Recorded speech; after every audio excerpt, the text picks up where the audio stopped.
need me to send this to you?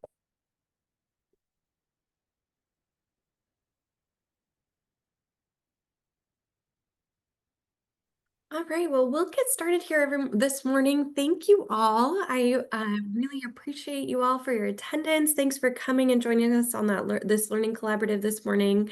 We are so excited to share some wonderful information and dialogue with you this morning. So if you haven't had a chance yet, please do introduce yourself in the chat. We'd love to hear who you are and what organization you're with. And today's topic is mobile integrated healthcare. So we are so excited to share with you all about mobile integrated healthcare here in Eastern Washington in our region and a little bit beyond. So Greater Health Now has the great privilege of supporting 4 mobile integrated healthcare programs here in our region. And we are just so incredibly proud of the work that those individuals are doing in their communities and are very excited to share with you all more about what mobile integrated healthcare is and about those programs in particular. So we wanted to let you know that while we do have some great in-house experts about mobile integrated healthcare, we by no means are the only voice talking about this topic. And we are really just grateful to have the chance to hand the microphone over to the practitioners in the field that are working in mobile integrated healthcare. We know that every organization might have a different relationship with MIH in their community, and we're just so grateful to have you all here with us today. So today, the things that we will be doing, we are going to first really learn just about what mobile integrated healthcare is, and a little bit of the background and history. We're going to learn why MIH programs were created and the problems they aim to solve. And then we'll hear directly from our MIH programs to hear about some of the major components of those programs, like home visits and medication help. We'll hear about how MIH benefits patients, healthcare systems, and communities. And again, hearing directly from those MIH practitioners about their work and how it's impacting their communities. So a little bit more detailed of what the breakdown of this morning is going to look like. So we're going to start off with our very own Laurel Avila. We are so excited to hear her presentation on mobile integrated healthcare and an introduction. And then we'll get to hear from each of our 4 MIH programs. Danielle Birchie and Troy Jackson will be sharing about the Kittitas County Fire Protection District 6 MIH program. Darren White will be sharing about the City of Clarkston MIH program. Marianne Cleveland will be representing the Garfield County Fire District 1 program. And then Cody Main will be speaking about the Walla Walla Fire Department program.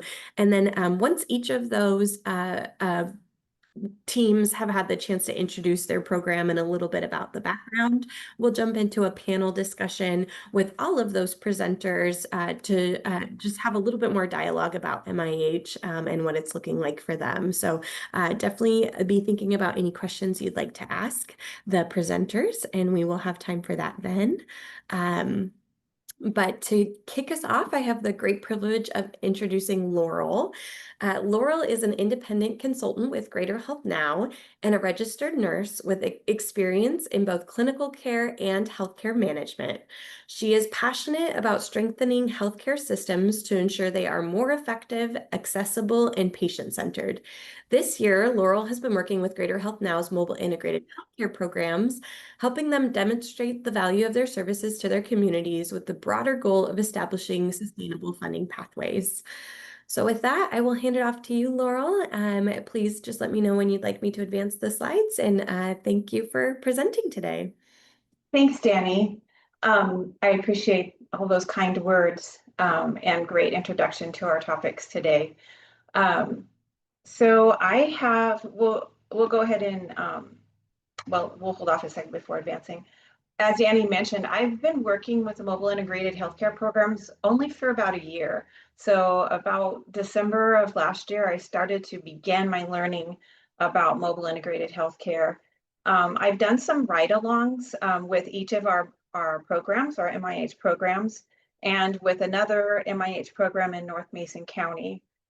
Prior to being involved in this work, I was not familiar at all with the wonderful service fire departments provide for our communities, nor the work of the MIH programs.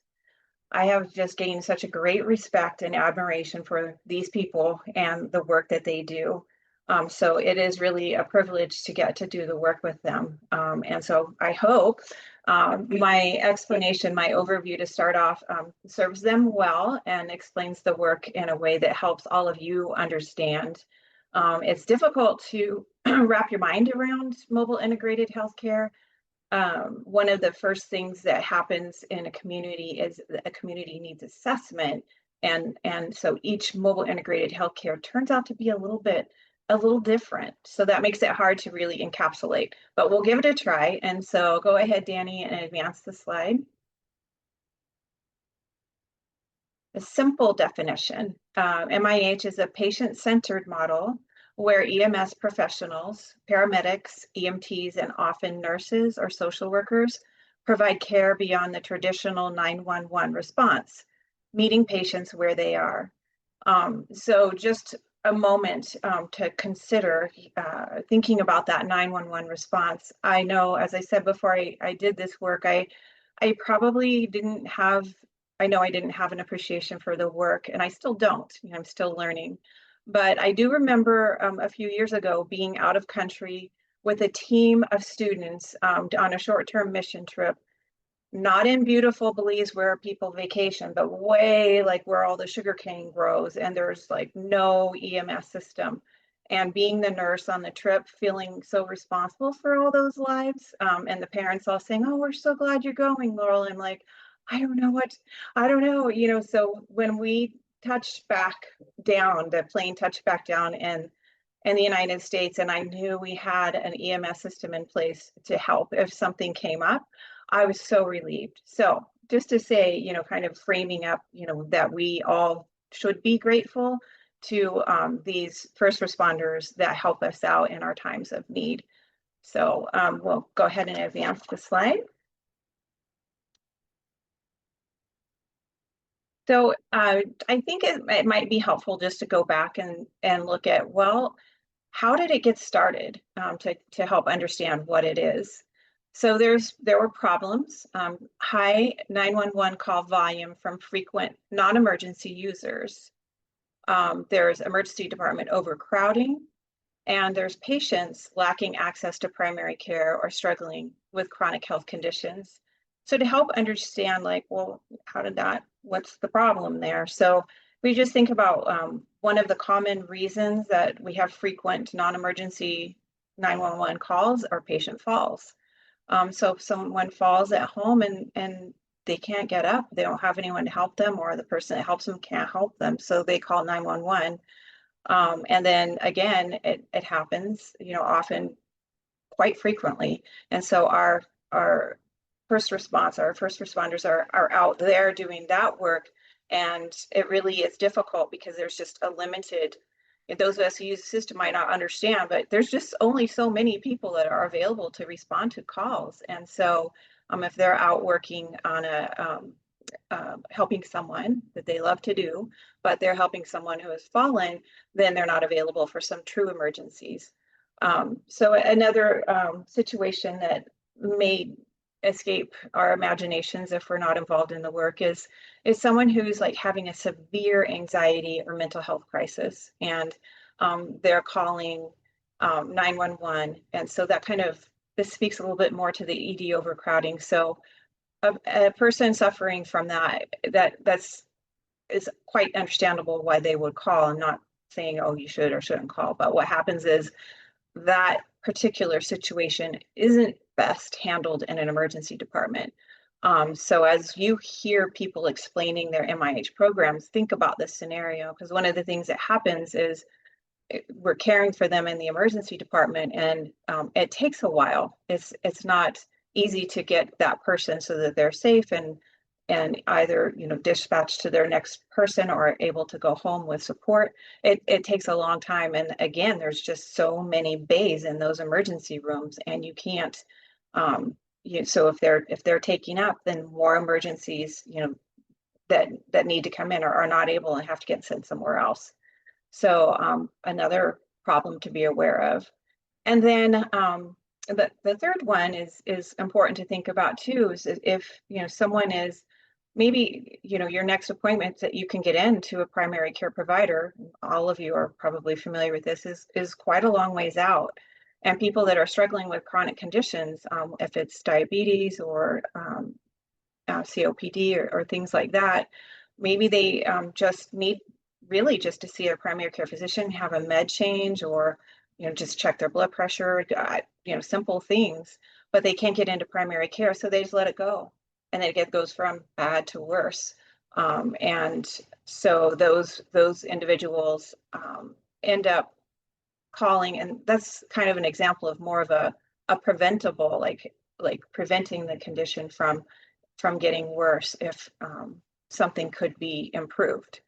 So the idea came, especially from our EMS staff that would go out into these homes and see the same people over and over again. It was quite discouraging, still is in many, many settings across our state and country. So they're going in and seeing the same, like, well, there must be something we can do. What if we, like even just us, we just go out and proactively, not for an emergency, but just visit with these people and talk to them, and try to help fill gaps of care at home, especially for vulnerable populations, those that can't get out of their homes.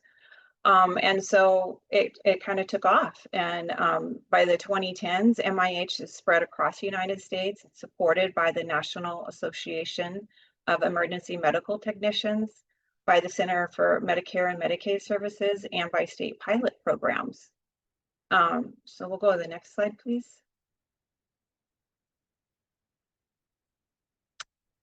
Greater Health Now, back in 2021, the recognize this is amazing work, and it really helps communities come together to meet needs that are unmet in our community. So they started a community paramedicine program to start working to help people, and they called it community paramedicine. We'll go into names on the next slide. And currently, Great Health Now continues to provide grant funding to 4 MIH programs that you have the privilege of hearing about today from them. And another thing that Greater Health Now did was last year, for the first time, hosted a symposium in fall. And it went really well. It was so appreciated. There really is not a convening for MIH programs in our state. So this is a great opportunity for networking and gaining more skills and just coming together to share ideas. So we're very excited. October 10th of this year will be the second MIH symposium, and there'll be more information about that towards the end of our program today. We'll go on to the next slide. So we'll hear names. You'll hear names of things, and you probably have heard names, and you'll hear them today when our programs present. Different names referring to the similar concept.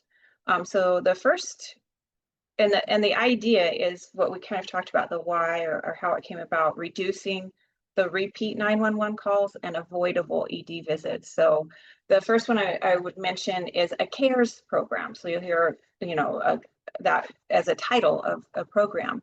So that is referring to the Community Assistance Referral and Education Services Program.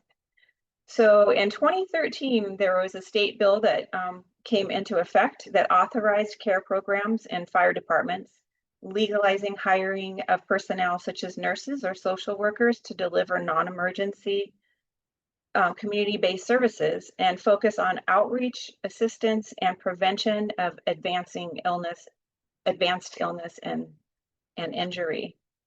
And then we've talked about mobile integrated healthcare, so you kind of think about those same things that I just described with the CARES program, but also could include some services such as wound care and vaccinations. Often incorporates the services provided by nurses, physician assistants, or nurse practitioners, social workers, community health workers, and behavioral health providers. The next type you might hear a program referred to as community paramedicine. So we talked about that, was initially the name of the program that Greater Health Now was working with fire departments to help get going. And so that allows paramedics and EMTs to operate in extended roles by offering preventative and primary healthcare services to improve access to care to underserved populations. These programs first appeared in the 1990s. It's been around for a while. And then last, co-response. So this is police or fire first responders paired with behavioral health providers going out and responding to calls involving patients with complex mental health or medical needs. So such a wonderful idea, and it's such a great way to help individuals experiencing those mental health crises.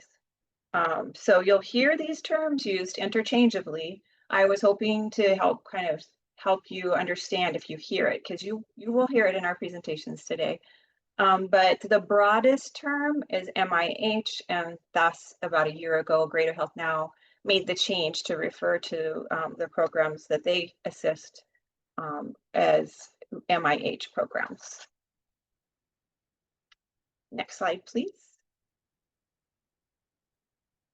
So you've heard me mention this, but just for clarity, typical components of MIH programs. So this proactive home visit idea, paramedics and EMTs visit patients at home to manage chronic conditions and prevent crisis. So this is awesome. I really loved the ride-alongs to see this in action. There's such a, when you're in someone's home and they usually call someone when they're calling 911 to come. So there's this trust that happens faster than in, say, a clinic setting or emergency room. So just going at home and managing chronic conditions is great, and you'll hear more about that. Medication reconciliation, again, helping patients understand and manage complex prescriptions. Especially as we age, we get into a whole list of medications to help us maintain chronic health conditions or whatever they're prescribed for the need. But they're prescribed to be given once a day, twice a day, 3 times a day, or daily. And here you have this long list from different healthcare providers, and you get home and you're like, I don't know. So this is such a valuable component of an MIH program that someone can come and just go, what have you got here? And they have some strategies to help individuals figure it out. Like, how am I ever going to do this consistently? And then identify situations where they may need to reach out to a pharmacist or a primary care provider to get some clarity on, do I really need this one and this one? Those kinds of conversations, they can help the patient to make those kinds of conversations happen. And then care transitions, another valuable component. So I don't know, probably many of you listening today have been discharged from an inpatient hospitalization. Here's your discharge instructions. Do all these things, don't forget, and see you later. And you're like, what? Okay, I just got to get home. And then you get home and you're like, what did they say? What does it mean? When did I do this? So what the danger here is when you get home and you're confused, that you may just go, I'll just wait and do it. And so some of those things could be so important to help you not be readmitted to the hospital with an exacerbation of your condition. So just knowing that there's someone that's dropped by, it's like, oh, you were just hospitalized, and so, how are you doing? Do you have any questions? Have you been able to get any new prescriptions, or just checking on them? It is so, I've also on my ride-alongs witnessed this, and it is such a relief. You can see the relief in the client's face just to see that familiar face, because sometimes they've already been having the MIH practitioner come out and meet with them for another reason, and they have a hospitalization. So they're so relieved. It's like, oh, this person's on my side. They're going to help me.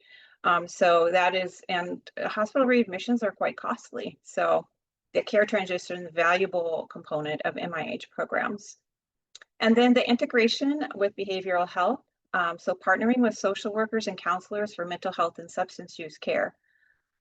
Just amazing to think about how great it would be if you or one of your loved ones was having a mental health crisis and you have someone that actually knows how to approach you and knows how to make you settle down, de-escalate, and help you get to where you need to go. Ask a few questions from that knowledge, that great knowledge.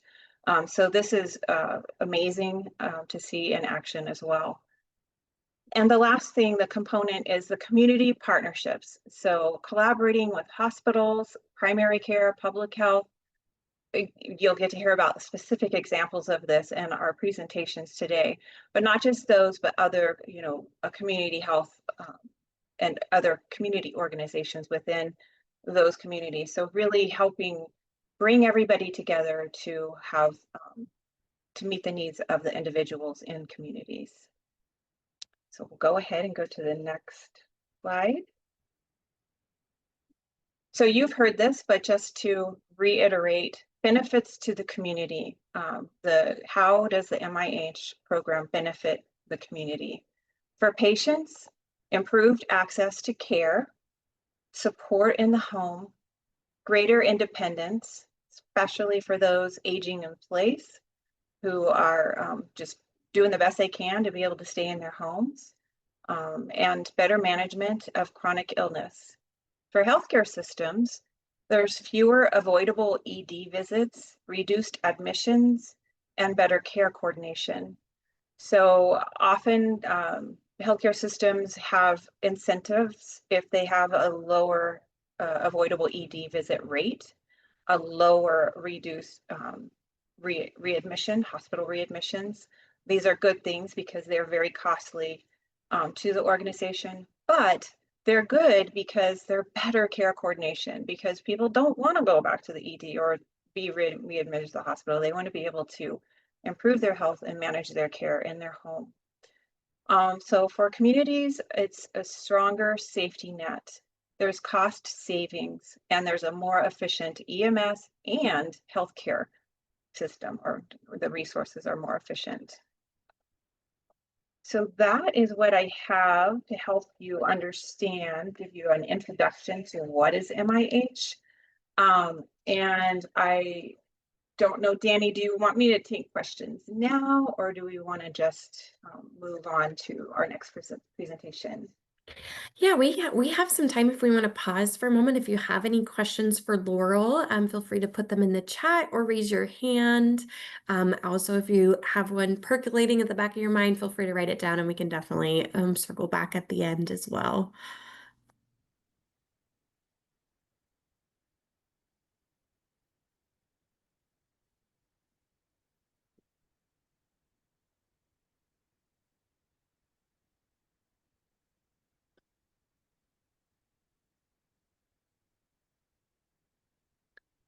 Someone asked in the chat, what is ED visit?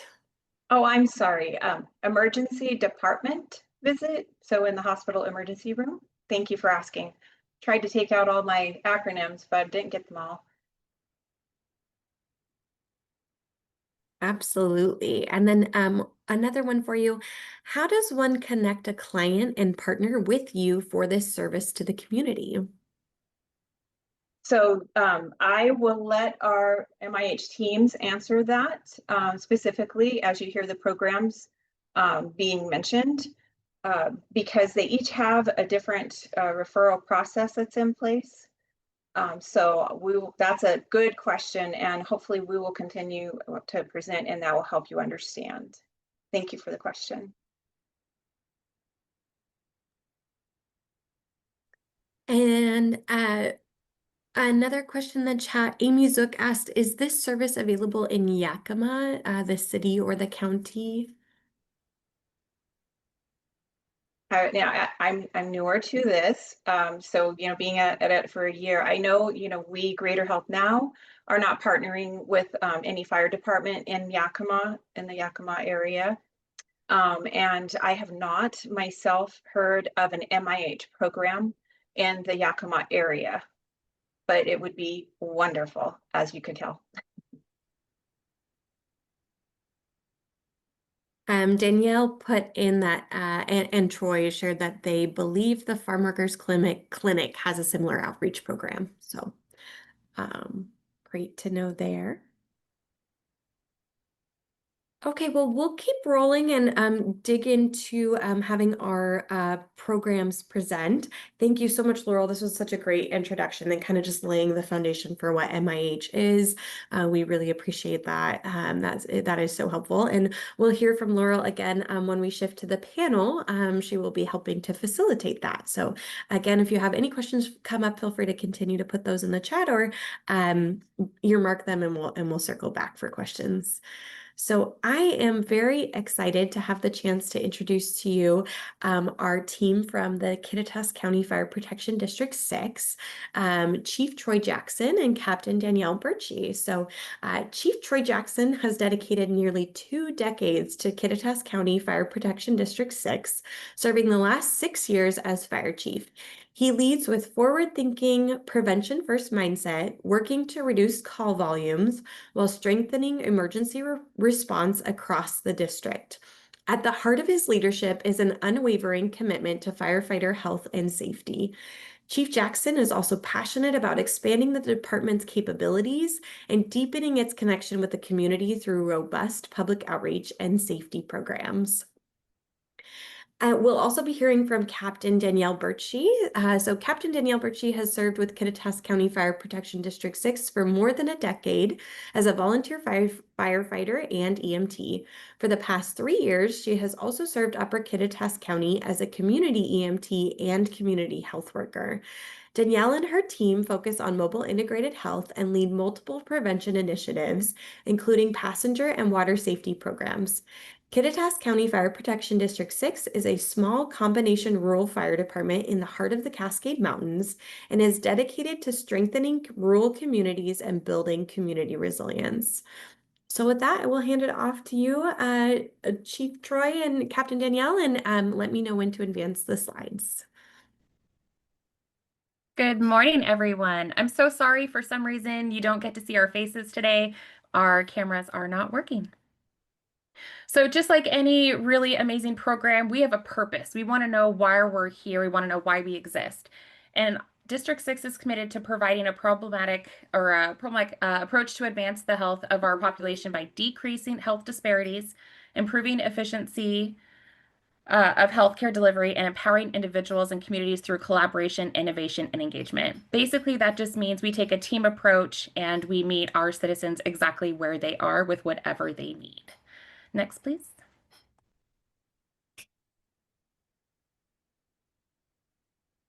So a little bit about the MIH program within Fire District 6, a history of what we looked like. So back in 2021, we actually hired our first full-time career firefighter EMT, and that was Chief Jackson. Chief Jackson has a solid idea in his head that, hey, we have to know exactly what our plan is 5 years from now. We need stuff to work towards. We need to be able to have goals in mind, right? So with that leadership, he decided to go ahead and dive into the complex world of MIH and applied for funding. And magically, thankfully, from Greater Health Now, we received that funding. And in 2022, I was hired part-time.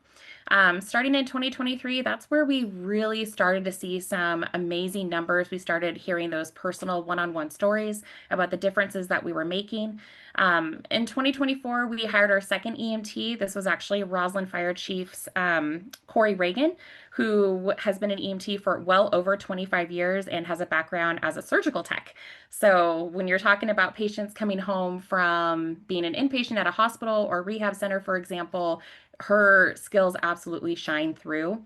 Our primary goals were to lower 911 calls, and not all 911 calls, just the unnecessary ones, lower emergency room visits, raise the safety in the home, and then, of course, raise the quality of life for everybody within our community. Next, please.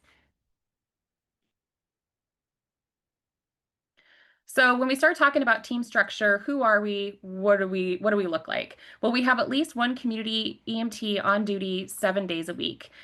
3 of those days, both of us are on duty. We work daytime hours. We have a phone that we take home with us just in case, but we don't we don't replace 911. If someone is having an emergency, we want them to call 911. Our goal is prevention and community is our passion. So we can't do it by ourselves. This is a team sport in our mind. So we work one-on-one with multiple agencies, including Upper Kittitas County Medic 1. Corey and I are EMTs. We're pretty good EMTs. We have a lot of experience and we have passion to serve our communities. However, sometimes we need a paramedic on site just to get a second opinion. Maybe we have some cardiac concerns, medication concerns, etc. So they're kind of the next agency in line that we really rely on. They're available 24/7, so that's an absolute bonus to us. On occasion, Corey and I have to split, or maybe one of us is on vacation and we need additional support. So it's not uncommon for Chief Jackson to approach us and say, "Hey, what are you doing today? Do you need help today? Can I come with you today?" He loves being out in the field. We have another chief that loves being out in the field. And it's also really nice having our administration on board because we can think within our box what we want to do and help a patient, but then we can bring it to somebody who's never met that patient and say, "Hey, what would you do in this case?" And they 9 out of 10 times come up with a solution that was way better than what we were thinking of. So sometimes getting that new perspective for patients really helps the patient out and our community as a whole. We work with a lot of community resource partners, probably at least 10 to 15 on a regular basis. That could be Kittitas Valley Healthcare, that's the Kittitas County Health Network, Hope Source, Fish, Cascade Prevention Coalition. We basically work with anybody that supports our community. Next, please. Oh, that's me. So, hi, this is Chief Jackson. I think the thing that really stands out for me is data, and I think Laurel has learned that over the last couple of years that data really matters. And well, I absolutely love the incredible work being done here to uplift, our most vulnerable members of our community. What's really impactful for me is the numbers I can take back to my commissioners, to my board members, or my constituents, and show that, hey, we're really making an impact on our day-to-day operations. So when you look at this slide, you're going to notice over the past several years, so I want to say 2018 through 2023, we were averaging pretty much the national average, right around 64 or 65% of our overall call volume was EMS. And there are some departments out there that have over 80% of their call volume is EMS. So I wanted to really track this over the last few years and see, are we making an impact? Are we lowering our 911 calls for these EMS, what we might call what high volume, what do we call Hey, it? utilizers of the 911 Yeah, system. anyway. So at the end of the day, when I look at this, I'm extremely proud to say that our first year, like Captain Birchie had said, she was part-time. She made a pretty good impact, dropped the numbers a little bit, but then we brought her on full-time, brought Corey on full-time, and we've seen a massive impact on this. So you'll see we dropped down to 53% in 2024, but so far 2025, we're at 42.61 of our total call volumes is actually EMS versus fire. And that's when we're just seeing these numbers skyrocket. Call volumes are increasing year over year over year. So while we're lowering our EMS calls, our total call volume is still climbing. And I just went right before this started, I wanted to see where I am for August. And I am happy to say that even though it's a fire month and it's the height of fire month, in August we are 35.71%. So that's a massive reduction. With that, any questions? This is Laurel. So having been a recent learner, continuing to learn, can you emphasize that percent of EMS call? I think one of the things that you all taught me was like, okay, so there's fire calls and there's the EMS calls. Can you expand that a little bit for explaining for the audience? What an EMS call is?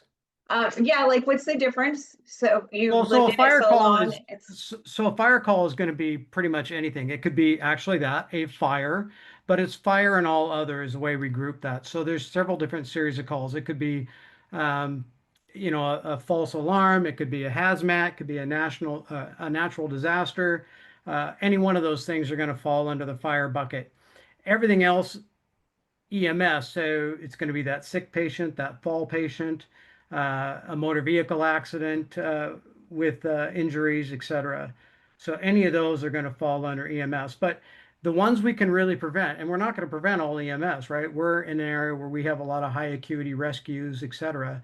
And we're not going to prevent those in most cases, but we can prevent that fall patient over and over, or that overdose for, or misuse of medication, or any of those things that these ladies are focused on, and they're making a big difference. And I'd say the one thing that is kind of, I can't measure, and I haven't gone back and looked at um, time of call, but I can tell you that everybody in our department has noticed that we're not getting that 2 a.m. call anymore. Our 2 a.m. after midnight, those calls just don't exist for these types of patients. Now, yes, we still have overdoses or motor vehicle accidents from time to time, but we've greatly reduced those middle of the night calls. And I can tell you, one of our commissioners, who's married to one of our EMTs, has said it time and time again in our commissioner meetings. Man, it's so awesome not getting woken up in the middle of the night for these crazy calls. So we're definitely Thank making an you. impact there. Yeah, I think, for me, that was, it was a learning experience. And now I kind of want to read about the history of fire departments in the United States, just because it's like, well, when we started out, it was fire departments, and now how it has evolved over time to where there's such a large component of EMS, for our fire departments and the work that's being done. So thank you for that clarification. Absolutely. Next slide, please.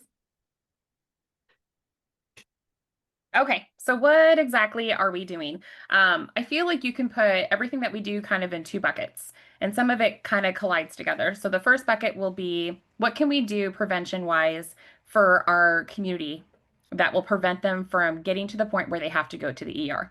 And the second bucket is those that have gone to the ER, how can we keep them home? How can we keep them safe and healthy without readmission, right? So one of the things that we've really taken a big focus on, and I'd say probably the last 6 months, is we're working with a lot of families. And that's everything from resources like activities, working with school nurses, additional staff members, getting access to mental health services is a really big deal here. But just the other day, we bought somebody gym clothes, we'll deliver school supplies, etc., whatever we can to help that family. Our geriatric neighbors, including medications, isolation visits. Isolation is huge. We're seeing patients that cannot leave their house either by choice or physically they're unable to, or they don't have a support system put in place that allows them to be able to leave the house. We can approach those difficult conversations with future planning, including DNRs, including establishing a POA should something go wrong. We developed a program within it called patient information forms, where you have a bright green DNR on someone's fridge. Well, you also have a bright yellow piece of paper that advises medics in the hospital all of your medications, your history, your emergency contacts, anything that's special that needs to be addressed if you're going to the ER. We do work with quite a few dementia patients. We'll deliver supplies, we'll help with mobility, and it's really exciting because we also get to work with other partners that work in similar fields, including home health. And it's funny because we may not see those individuals face to face, but when we do, they'll say, "Oh, I know exactly who you are. I have 6 patients that I share with you," and that's pretty exciting. Those recovering that after they've been an inpatient and they've been discharged, we're talking transfers just from the vehicle to the house. That's something that a lot of people overlook, especially us in a mountain town with snow. We deal with transportation to and from appointments. We try to prevent readmits. We schedule follow-up appointments. It's interesting that when you are discharged from the hospital, just like what Laurel said, you just want to get home and you just want to be horizontal on your couch and you just want to heal. But how are you going to make your food? How are you going to pick up your meds from the pharmacy? Are you going to be able to take those correctly? Did you call physical therapy, occupational therapy, etc.? Who's going to come make sure your house is clean? We had one person that called us the other day and he said, "Can you take my garbage out to the curb?"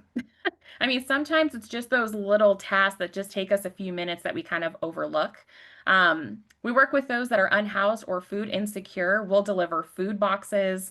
We'll deliver water, ice, especially in the summertime when it's really hot and they don't have any other access to electricity. Necessities including toiletries, heating resources, phone charging banks, etc. One little tidbit on heating resources is one thing we recognized is that we had a lot of individuals that were engaging in unsafe activities. For example, using a propane stove in a trailer to keep themselves warm throughout the night, especially when it started to get cold outside. And we said, well, hold on a second, that's not how your stove's not meant for that. So let's kind of think outside the box and come up with some other plans. And we've been really successful for that. Referrals from other organizations, we can conduct health assessments, welfare checks, vital checks, mobility assessments, exit evaluations, and smoke alarms. And we kind of work with all of the area fire departments for that. So even though we work for Fire District 6, our prevention programs, all of them kind of go past those fire jurisdictions, and we actually cover 6 different fire agencies. Again, we work with home health and hospice. If you're on hospice, you're another patient. That's not a concern for us. Maybe we can help you get into the shower with home health. Maybe we can be there to sit with you for a few moments. Maybe we can help deliver supplies. We also developed a system with Kittitas Valley Healthcare in reference to hospice patients. If you have a loved one who is so ill that they cannot be transported to the ER for a referral, maybe they haven't seen a doctor for over 20 years, we developed a system via Zoom that we can actually get on call. We can reach the on-call provider and figure out a system. That way we can get a hospice nurse out to you as quickly as possible. Substance use disorder, we have a lot of resources that we work with that, as well as hospital clinics. We recently engaged in a remote patient monitoring program where somebody could, for example, take their blood pressure at home, and if it was well without of range, we would get an alert for that, and that was something we were working on with KVH. Next slide, please.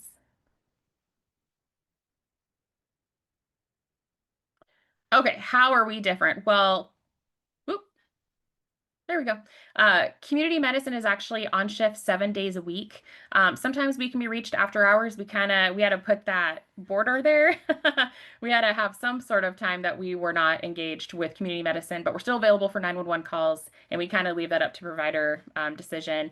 We are grant-based. We're paid for with Greater Health Now. We do get some funding from the Kittitas Valley or the Kittitas County Health Network, but then also our tax-paying dollars, right? Government partnerships, we work with local, county, and state governments to provide resource access. This includes the Department of Health, Adult Protective Services, Child Protective Services, and law enforcement. So we're not a true co-response system, but we are starting to get a lot more phone calls from law enforcement. We've had a couple officers receive, for example, APS reports, and they'll say, hey, what's going on with this family? Hey, what's going on with this situation? And we have all the details, and we can kind of make life a little bit easier for them as well. Organizational partnerships, we work with any agency that helps citizens, period. I don't care if you're a nurse, or excuse me, if you're a church, if you are a nurse at a clinic, if you say that you help citizens and we get the permissions to do so, we're absolutely going to engage in whatever services you have to offer.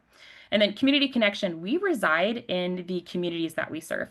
I live in Ronald, Corey lives in Roslyn, and she used to live in Teanaway. We kind of roll all over the place, and we serve everywhere from Teanaway to Easton. So we cover a lot of roads, and it's kind of nice because we've lived here for quite a while. Next slide, please. Okay, so how are you going to make referrals? I know that this was a question that was asked. So we do have access to 2 online referral systems. These were not created by Fire District 6. We don't want to recreate the wheel, so I have 2 QR codes there. One is through GHN and the other one's through the Kittitas County Health Network. Somebody can approach us and say, hey, I think this person over here needs help. That's a little bit awkward if that person doesn't know that they're being referred and all of a sudden the fire department shows up. But for the most part, what we always ask is, hey, can you make sure that the person you want us to come visit knows and wants us to come visit? Otherwise, things can get a little bit strange. So people will text us, they'll call us. We've had people wave us down. A lot of other agencies make referrals for our services, and we love that, especially when we can do soft handoffs. The hospital will contact us, local clinics will contact us, other fire departments, Upper Kittitas County Medic 1. Basically, we all work together, and it's nice having a little bit of a background story for that patient. And one of the funniest ways that we get referrals is when I see other agencies page the same location multiple times, I will contact that agency and say, hey, do you need help at that location? I'm noticing their address a couple times, and 9 out of 10 times they'll say, yes, please. Next slide, please. So this is how you can contact us. I got Chief Troy Jackson's information on there. I've got Corey's on there. I've got mine on there. There's a QR code for our website and for our Facebook. We are on social media. It's important to notate that we're all firefighter EMTs as well, structure, wildland, and in that lower left corner, Corey and I got certified for ice rescue. So that was really fun. So basically, we're just two community EMTs that really just love our community, and we just want to make lives safer with a higher quality while not abusing any kind of resources locally.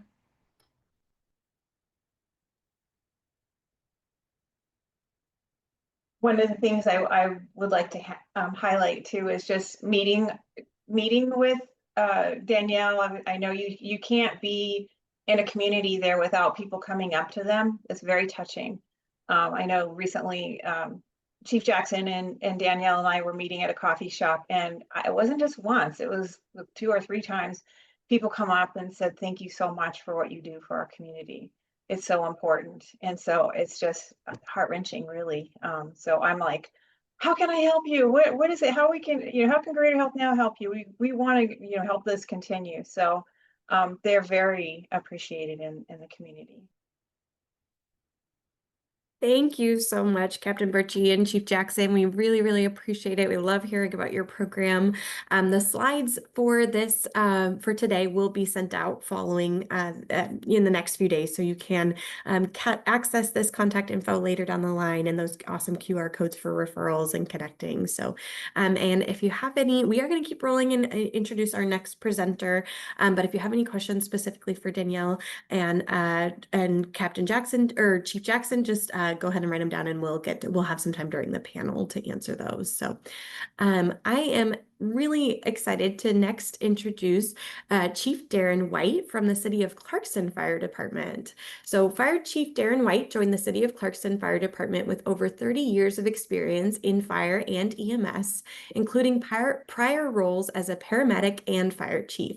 Since his arrival, Chief White has played a key role in moving the department forward, drawing on his extensive background to implement innovative programs, including the Community Paramedic Mobile Integrated Health Program. He oversees the department's budget, operations, and the MIH program's development and execution. So with that, I will hand it off to you, Chief White, and just let me know when to advance the slides. Hello there. Thank you for the introduction. I'm filling in for my practitioner, who is Bobby. So we will do this off of his slide deck, but if anybody has any questions related to the administrative side of it, I'm more than happy to answer. I do have to give a shout out to Martha Landman. 3 years ago, she called me with a cold call to see if we might be interested in putting together something like this.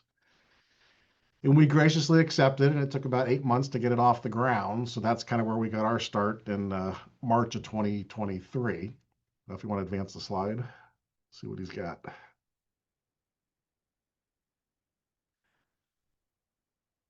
So as we all know, there's a growing need for high utilizers of 911 calls, trying to reduce those so we can keep our ambulances on the road for critical care type calls. We've found that this program has worked extensively well, saving about 600 high utilizer calls per year. Next slide. Of course, that's who we are. Next slide, please.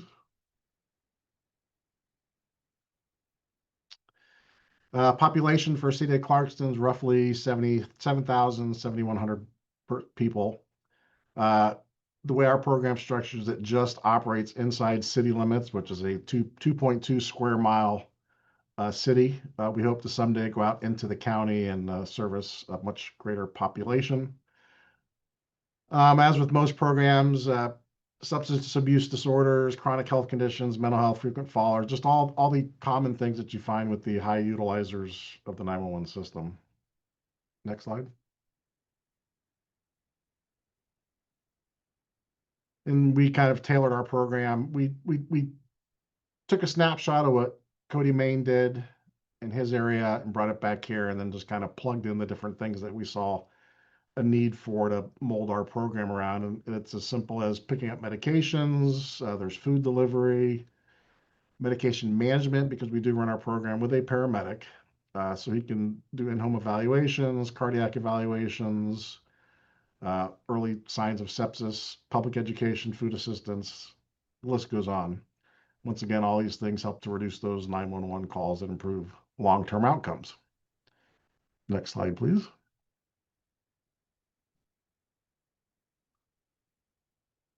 What sets our program apart is its ability to bring care directly to patients where they need it. Unlike traditional services, clinic-based, we focus on proactive, in-home, knock on the door whether you want us there or not, just to see what we can do for different people. Bridging these gaps, we can make things better and reduce those 911 calls again. Biggest thing is preventing hospital readmissions and improve the long-term health outcomes. Next slide, please. Referrals, we mainly get our referrals from, of course, staff. When our ambulances go out and see something that they need, they report it to our community paramedic. We also work very closely with the hospitals, case management people, and anybody else. Chaz Health is big down here, so we do work with them pretty closely, getting referrals. Or like Danielle said, even word of mouth. People phone a friend, and Bobby will go out and talk to anyone. So he's embraced the program very well from a traditional firefighter perspective. So next slide. Oh, that's all he had for us. If anybody has any questions, I'll be more than happy to answer.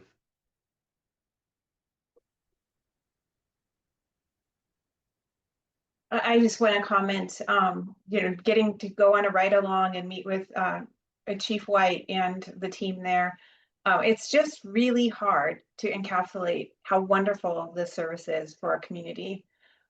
Just seeing them in action. I wish we had little videos or something to share with the audience. But all that to say, it's wonderful work that they're doing. And also, I didn't see in the slides, they're currently implementing a fall prevention program, so that's in the works.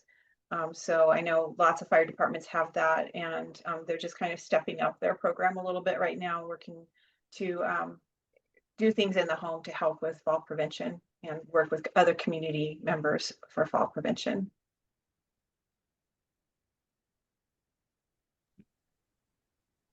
Thank you so much, Chief White. We really appreciate hearing about your program and how it operates a little bit differently, just, inside city limits and having an actual paramedic going out. So really, really wonderful to hear all about that. And we will again have a chance to circle back for questions in just a little bit on the panel. So be sure to make note of any questions you might have.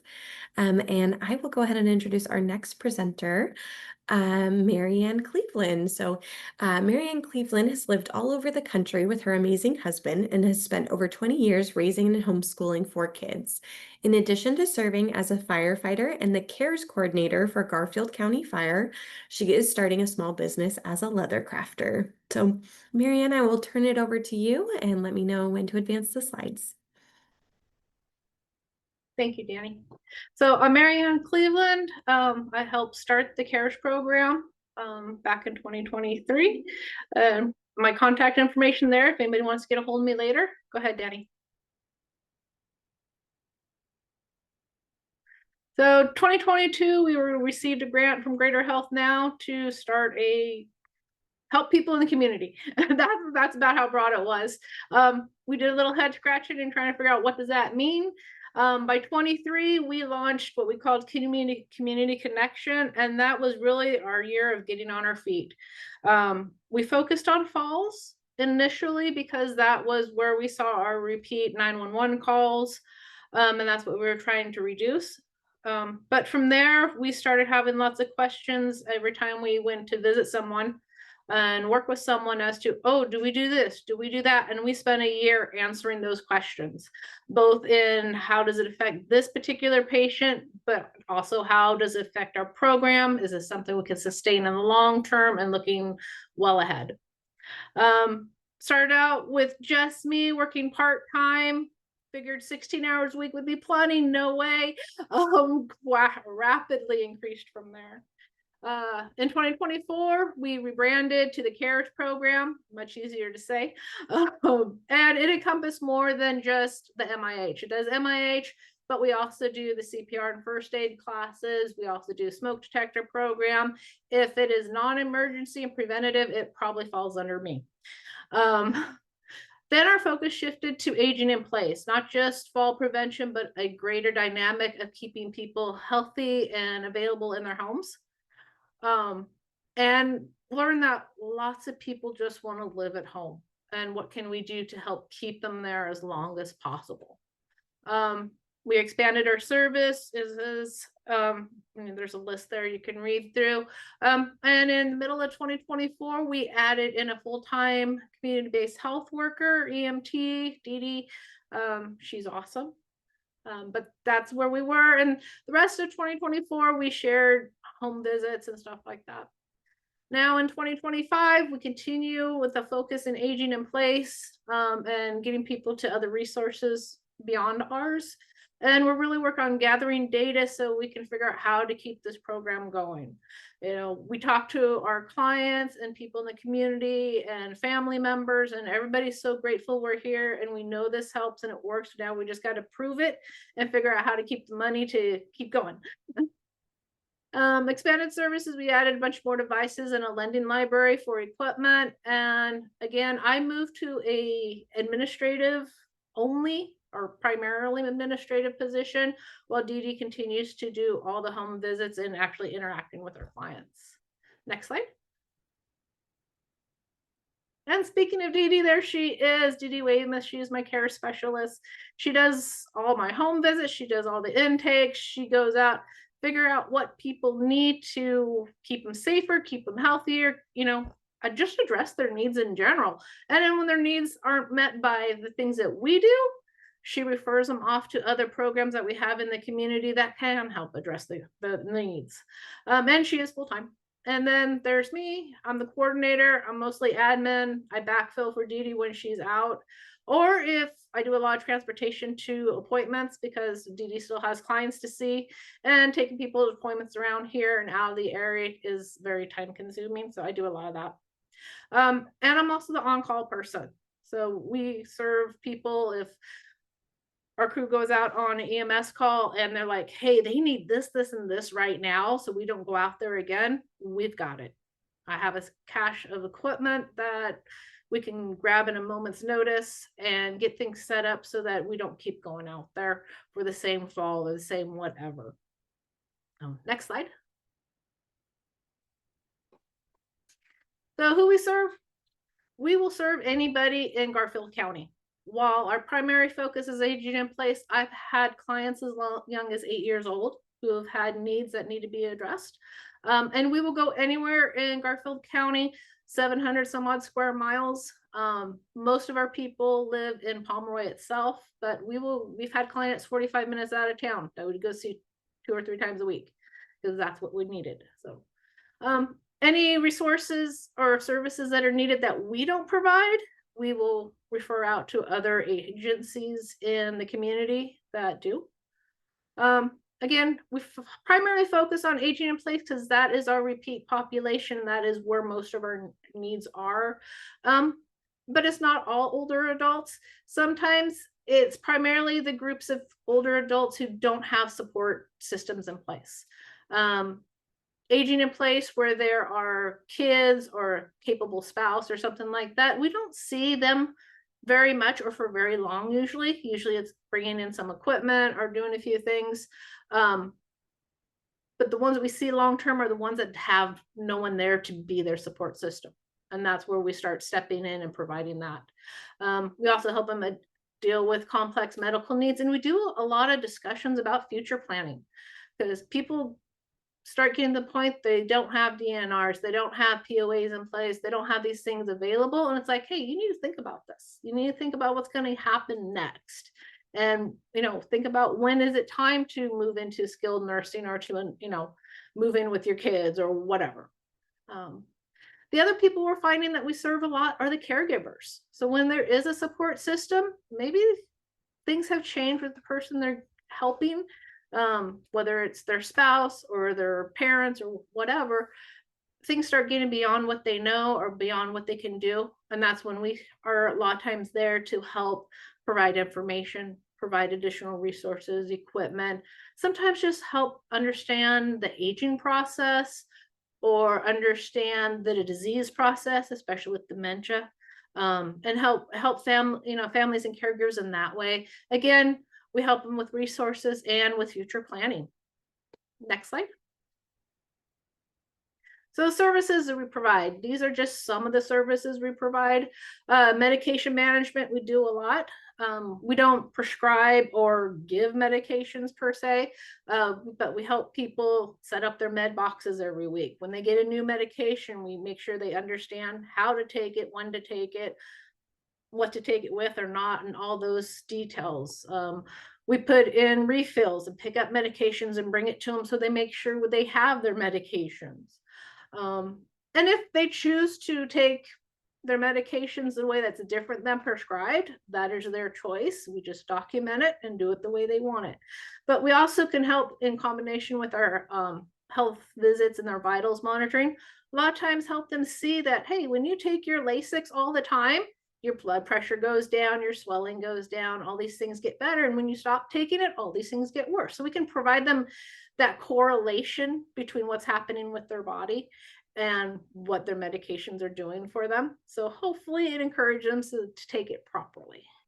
Other things, medical and safety equipment. We have a cache of equipment now.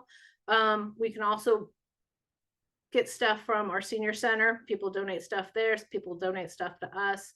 So we have walkers, we have shower chairs and grab bars and bed rails and all these sort of things. We've also recently expanded. We have electric Hoyer style lift. So if somebody needs a lift to actually lift somebody and move them around, we have one available that we can lend out, as well as 2 different sit-to stands, one electric, one manual. We have a 10-foot portable ramp that we can bring into a place if somebody needs a ramp on a temporary basis. So we have some lending stuff that we can put out there and get back when they're done using it, and help fill a gap if it's going to be a long-term thing. That fills the gap until long-term items can be had. Complex transportation and transportation with accompaniment.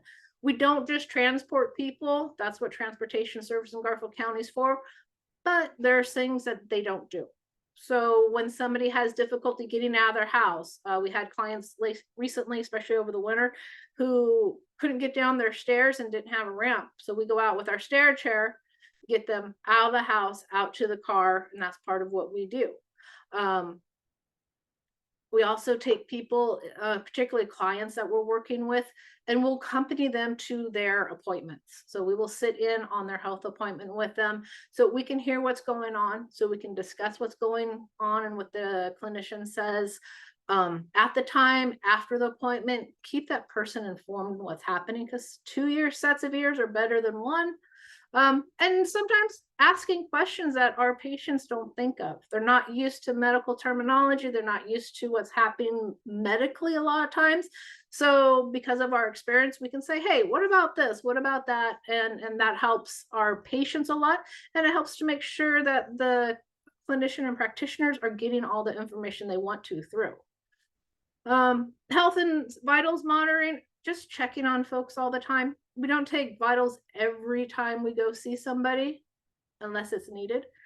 There are some that do, but just visiting someone once or twice a week routinely, it's really easy to go, hey, something's changed with you. What's going on? And we can catch changes early, and we can address those changes early instead of letting it progress to the point that they can't get into their PCP fast enough, or they end up in an emergency room. Sometimes we can look at them going, no, you need to go to emergency now, not later. And we've done that a few times, is actually instigate ED visits and transportation through 911, because that's what's really needed. Healthcare navigation, love our healthcare system, right? It is complex and complicated.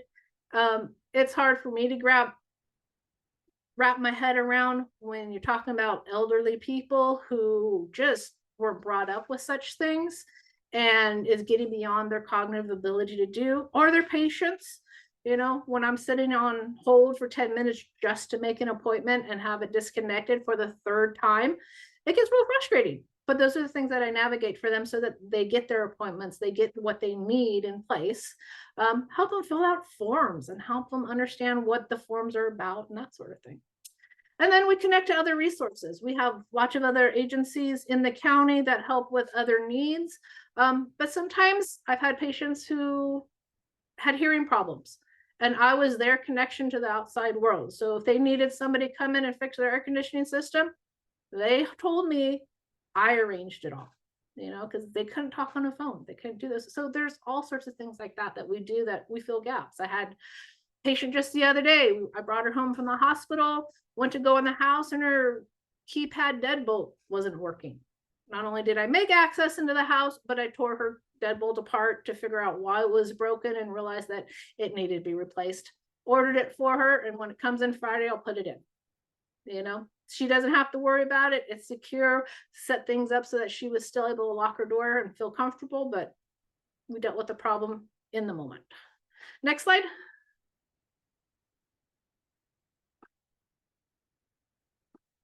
So what makes us different? And you'll notice this a lot with MIH is we go to the people. Okay, we do the home visits, we're out there seeing them.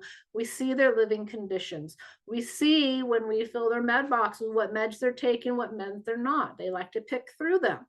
And they make decisions like that. So we can address those things that your clinicians and stuff don't see. So we can address those immediate needs and where they are. We focus on the medical aspect of things. So if we're dealing with social determinants of health, mental health, social needs, there are other agencies in our community that specialize in those, and that's when we refer them to our partners. So we keep our focus really on the medical type stuff.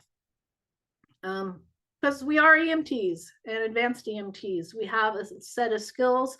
We have, I mean, I've been doing this for 30 years. Dee Dee's been doing this for, I think, close to 20 years.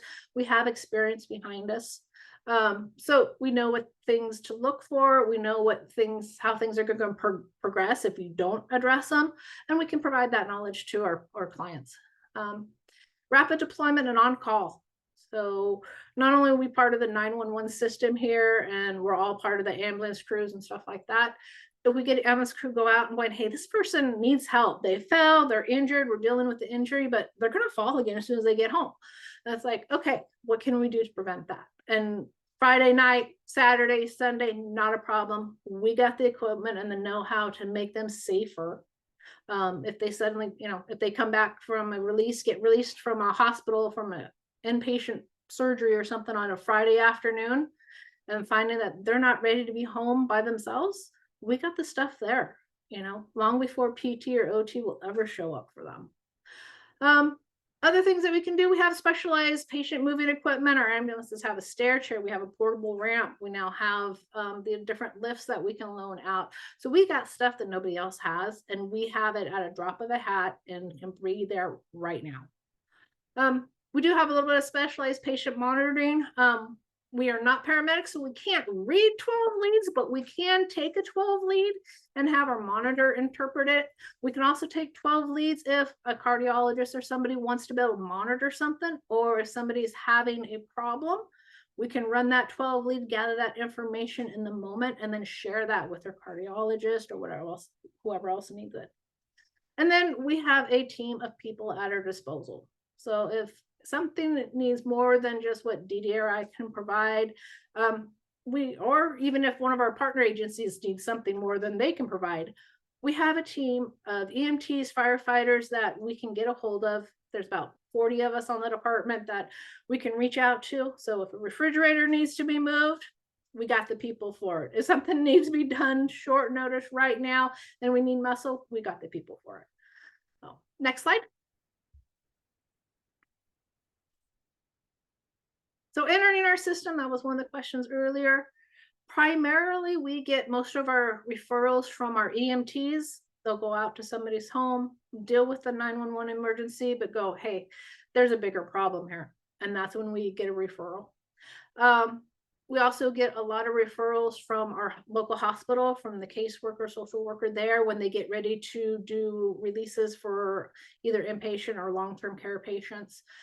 We get notified ahead of time so that we can make sure the home is set up and ready, that the family is ready, that things are in place so that it is a successful return home for everybody. And then we can help monitor those patients, continuously after to make sure they recover from whatever their illness is, that they're not going back downhill and that sort of thing. Additional places, our community partners, we have Southeastern Washington Alliance for Health and the Garfield County Aging and Disability Resource Center are both big partners. We work very closely with both of them. We get people from our GHN hub and other healthcare agencies and in-home health stuff. People will stop by going, hey, can you do this for this person? So those are other resources. And then sometimes we just get community members or church, leadership come in going, hey, my neighbor needs this, or one of my, of my congregation needs some help with that. And we can just reach out to them and move forward from there. So any questions?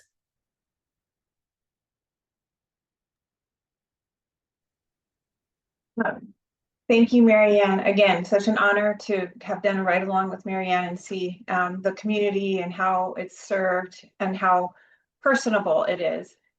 Just want to emphasize one of the points of how I mentioned at the beginning, a community needs assessment is kind of the beginning of agencies that want to start an MIH program. But hopefully you can hear, as you've heard so far, the differences in some of the programs. Pomeroy is this tiny community, so lots of farmers. These aren't people who want to call the doctor or want to call 911. They've got to work with them, and that trusted relationship is so important.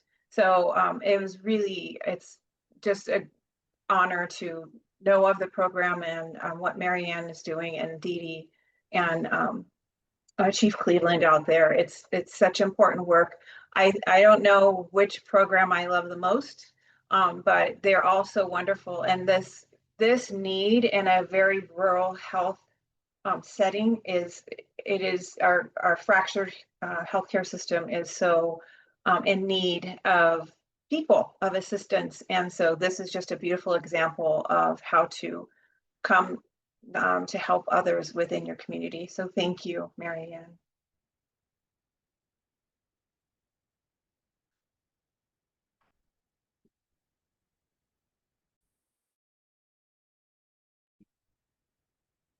Thank you so much, Marianne. We really appreciate hearing about your program, and we'll keep rolling. But if anybody has any questions come up, we'll definitely come back to those. So thank you so much. And let's hear from our last program, which is Cody Main, the community paramedic for the Walla Walla Fire Department. So Cody was hired as a firefighter and paramedic in Walla Walla in 2007. He was assigned to shift for 14 years and witnessed firsthand the limitations of old, outdated EMS traditions that were not addressing his patients' needs in meaningful ways with long-term solutions. Cody leverages his own lived experiences with post-traumatic stress disorder and depression to bring authentic interactions with those he works with. So, Cody, I will hand it off to you.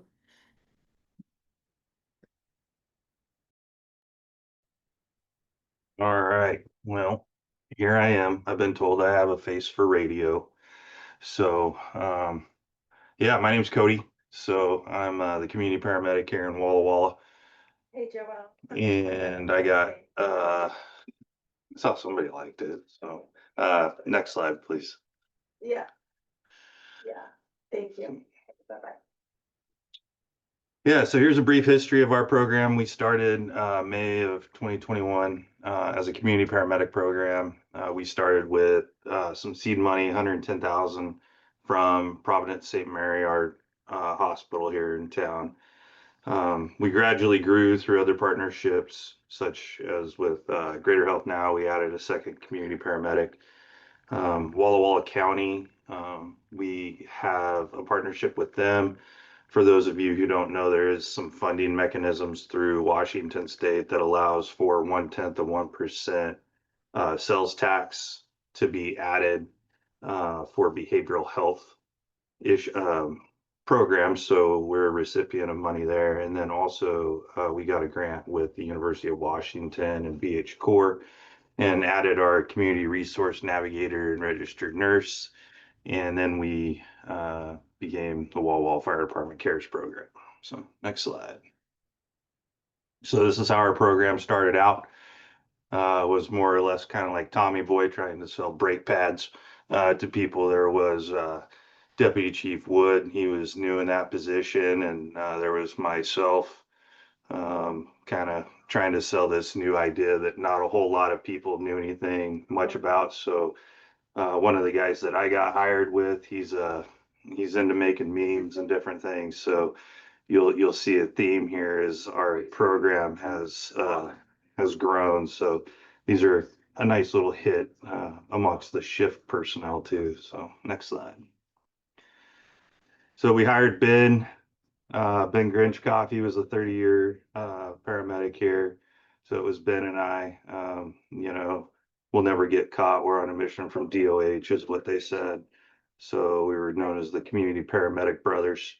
Ben was with us for about 2 years here in our department. He's also somebody who is pretty big in faith. And he's a chaplain, so he had a lot of experience with critical incident stress management and different things. So it was kind of yin and yang between the two of us, so we could kind of decide who was best for somebody. Myself, I would go to our local sleep center, our homeless camp, and talk with individuals there. Ben was a better fit to go to our Christian Aid shelter, and he's somebody that could sit there and have a biblical conversation with somebody that needed that versus me.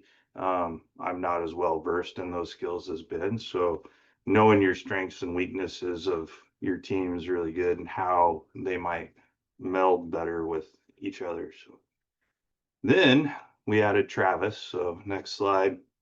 We became the Three Stooges. Travis is an EMT here. Ben retired. He's no longer with us, but Travis has been an EMT, firefighter EMT with the city of Walla Walla for 22 years. He has some lived experience that it's very applicable for a lot of individuals that we work with. And he can talk intelligently with that and show some positive growth in different areas that he's able to, kind of come along people in more of a peer type aspect than just an EMT as well, which is really good. And then our latest version is we're the Fantastic Four, man. So, you got myself, Travis, Christy, and then Aaliyah. Christy's our nurse. So she came to us from Providence Population Health. Has a lot of different clinical experience with GI, some vascular surgery, different nursing disciplines that are really helpful with our patient population that we see. One thing that's really evident in our patient population here in Walla Walla is, we have a bigger unhoused population. With that typically comes substance use. Within that population is chronic wounds. As a paramedic, EMT school, they didn't really teach us anything about wounds and how they heal, or anything about how to dress them. They taught us basically how to not make a wound any dirtier and to keep it from bleeding. So having somebody who has more training, such as Christy, about the wound healing process and can talk about that's really important. Also, it's important to note, if you do bring a nurse into your program, there are some legislative barriers though too, where it's hard to actually use a nurse's hands, actually use their skills, just because they're not allowed to work in a EMS setting. So those are some legislative barriers that we've found and we're working towards. So the thing I say about Christy is we can use her brain, but we can't use her hands, which is frustrating and not the best for our patients, but we're working through those. Nalia, she's our social work extraordinary nurse navigator. She's got a bachelor's degree in psychology and a minor in criminal justice, which has really come in extraordinarily helpful. A lot of our people that we work with are involved in the legal system pretty deeply, especially with Blue Mountain Heart to Heart, our local harm reduction program. They have what's called the LEAD program, a law enforcement arrest and diversion program. So that is something where if somebody has a low level misdemeanor charge, such as shoplifting or maybe a low level um, assault or something, and it's tied to a behavioral health or a substance use issue, they can be referred to the LEAD program. If they're accepted into LEAD, they get more extensive case management, usually through a peer. And then there's also some advocates that work within the Superior District Court program to help navigate the legal issues.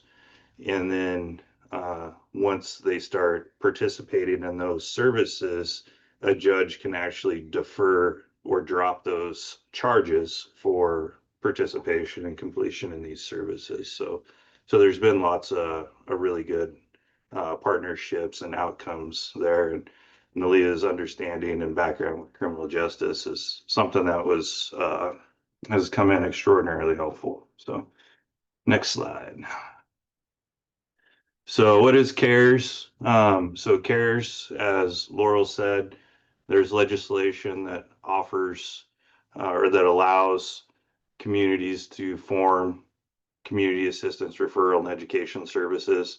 So we just went straight with, we're going to call ourselves CARES because there's actual legislation out there that allows us to have this, you know, versus a community paramedic program.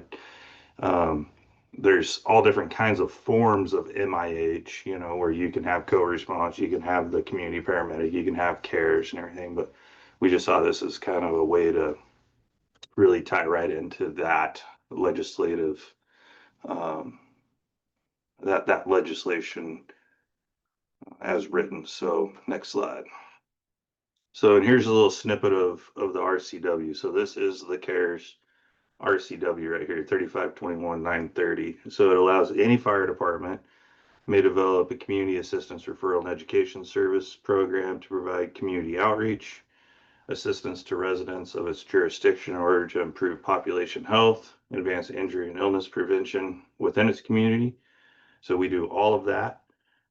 The program should identify members of the community who use 911 system or emergency department for low acuity assistance calls. So now we're talking about the 911 dependent individuals, and connect them to primary care providers, other healthcare professionals, low cost medication programs, and other social services. So we took all of that and wrote into our protocol and our guidelines that we work under. So one of the things that's important is fire departments that have EMTs that run EMS calls have to have a program medical director. And you need to make sure if you're going to start a program that your program medical director is informed of these programs and is supportive, because they're the ones that actually allow you to do the things that you're wanting to do or can do. So next slide. So here's our team. This is at National Night Out, just, excuse me, a couple weeks ago. We were just there doing our community outreach. We got our Zoll life packs there. We can do the 12 leads, we can do the vitals. You know, if we had somebody who went into cardiac arrest, they're at a community event, we have the equipment to use it. I have an ALS bag in the truck behind us. This bucket that the Zoll is setting on, it's a red Yeti bucket. And I saw a video of a horseshoe or a farrier that was using one in shoeing horses. And I was like, man, that looks like a great tool for doing some street medicine and doing wound care out of, so somebody can sit on that. Especially like we have this one young man in our community has this huge chronic wound on the back of his neck from drug use and living on the street. So we'll have him sit on that bucket, and he's at a good height that we can stand there and start doing our wound care and everything. So one of the things I found building a program is there's lots of things out there that you can look at. You can look at different hobbies, you can look at different sports medicine programs and really start to bring those little attributes. I found that camping, like camp gear, is something that's really helpful. So like one of the things we carry in our truck is an outreach bag, and in our outreach bag we have a jet boil camp stove. We carry water so we can boil water and reconstitute food or different things like that. So there's really, your imagination is, the world's your oyster, man, when it comes to MIH and how you want to build a program. So at this program, if you look at the table there, we got a little bit of swag, but the big thing is we're giving out naloxone through a harm reduction program. In Walla Walla, we know that cardiac arrest associated to drug use is down, or overdoses are up, but the cardiac arrest associated to drug use is down. That's because naloxone's out on the street. So we really want to make sure that we are providing that. We get our naloxone through the Department of Health, and we can distribute that out through different education avenues, community functions, whatnot. You also see the black things there. Those are tourniquets. We teach people how to use tourniquets at that spot. We have epi trainers there. We have a wound packing model, so we can give some education there. The CARES banner there talks a little bit about our services, how somebody can roll in our ACT class, which is about antidote for overdose, CPR, and tourniquets. So we can set up classes for that. And then the QR code there links directly into an online referral portal through our city website that then kicks over to our CARES program. So next slide.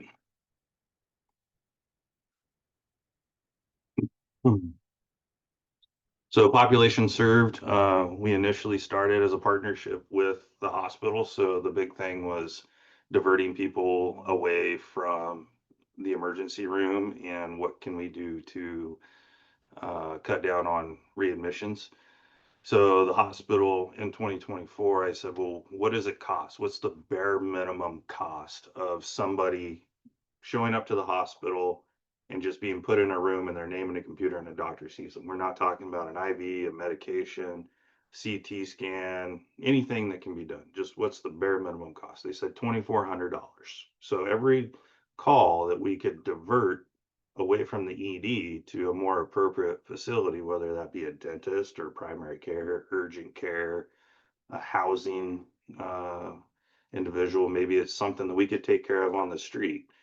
We are picking up $2,400 at a time, recuperating that money, right? So when we're picking up thousands of dollars with each diversion, it doesn't take long to show a return on that initial $110,000 investment. So the first year when we were tracking diversions, I found that about 24, right at a quarter, 24% of every contact I had with a patient was a divertible call. So we ended up diverting almost $500,000 away from the ED in avoidable services. So, they were up $400,000 there. So doing that work, though, we quickly started being asked to work with unhoused individuals, complex behavioral issues, and substance use disorder. At that time, you also had some legislation.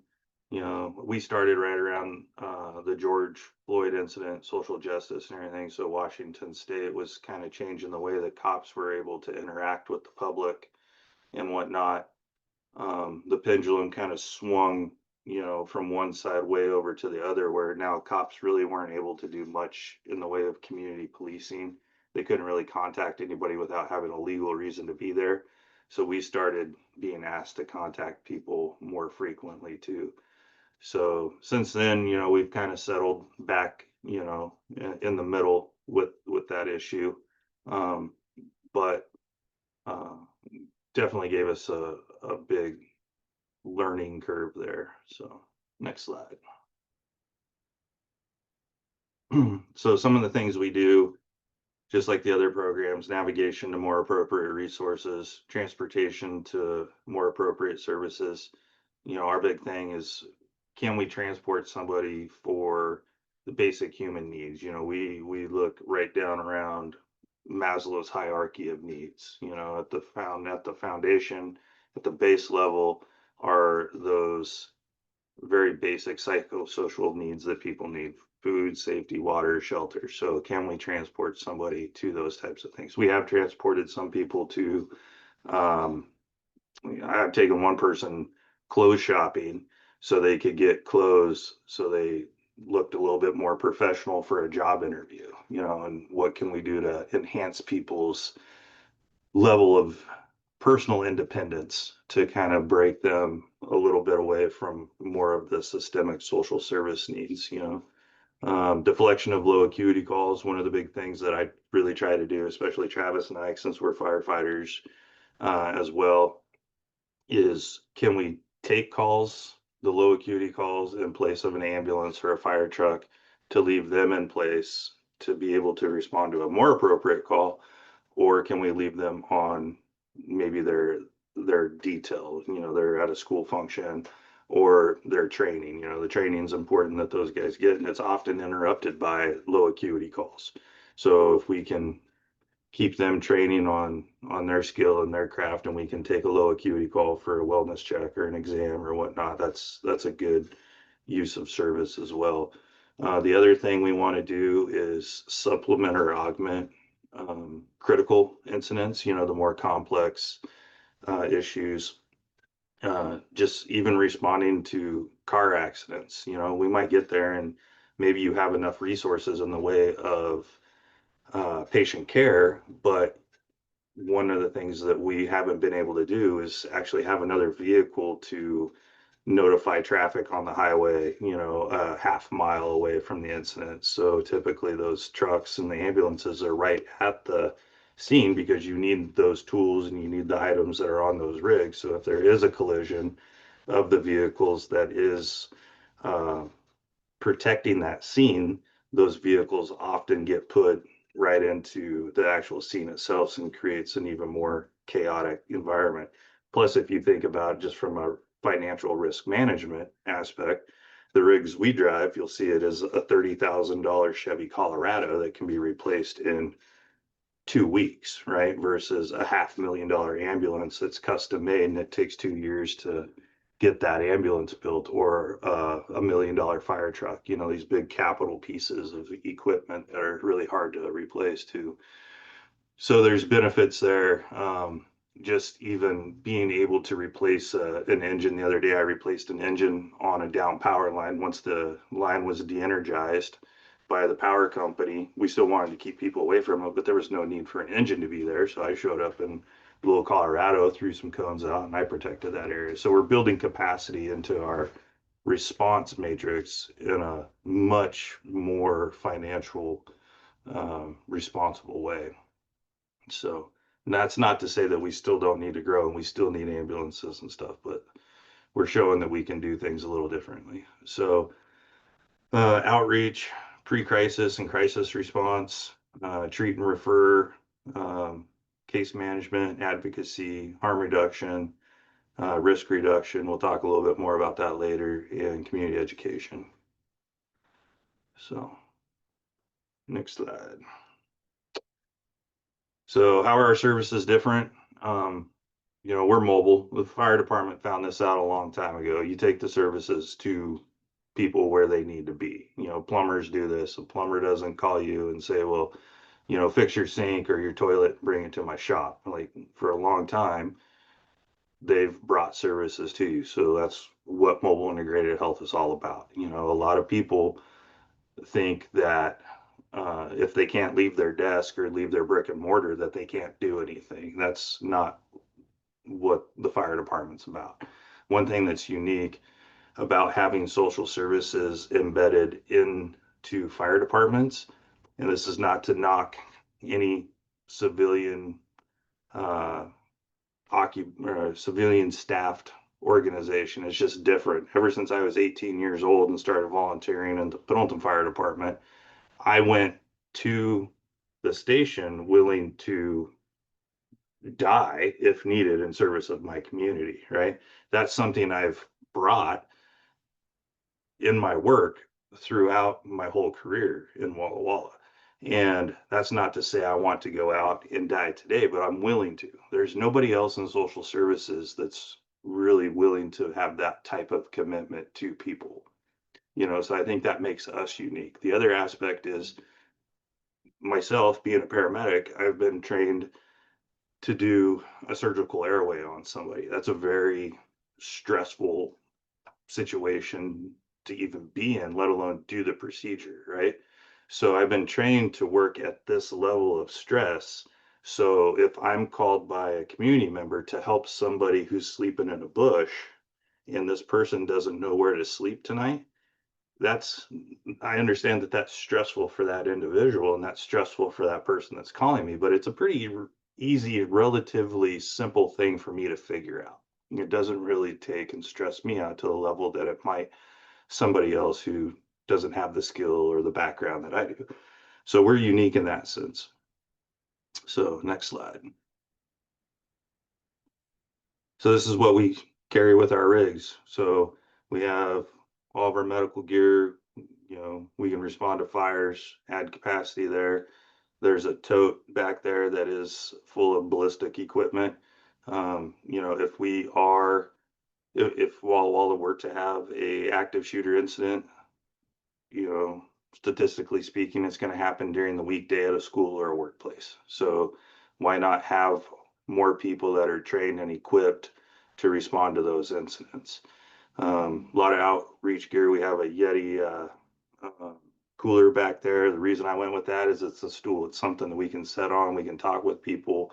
We can stand on it, reach stuff up on cars. It's not a flimsy little thing. It's easy to clean, all that kind of stuff. But inside of it, it's got water, right? So now we're back down at Maslow, talking about just the power of water bottle, being able to walk up and give somebody that they physiologically need to just function. It's a gift of goodwill. It says I'm here to help you, all those different things. So there's a lot of really simple solutions.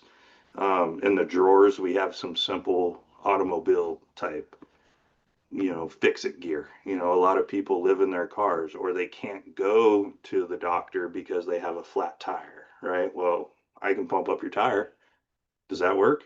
Hey, look, your tire holds air. It just needs air.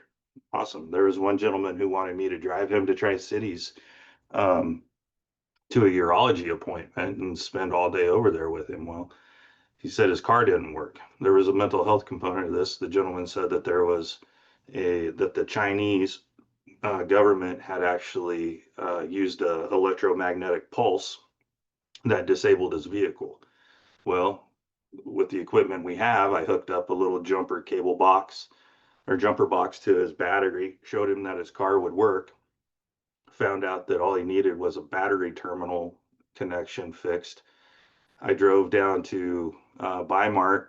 $3 later, I got the part I needed, went back and changed out his battery terminal, and then he was able to actually take himself to his urology appointment in Tri-Cities.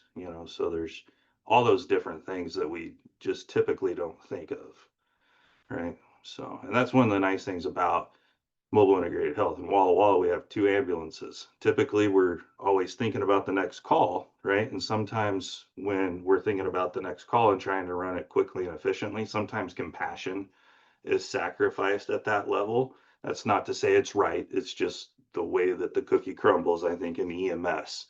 But MIH is able to actually stay on scene because we're not committed to that next call unless it's a real big incident and we have to go.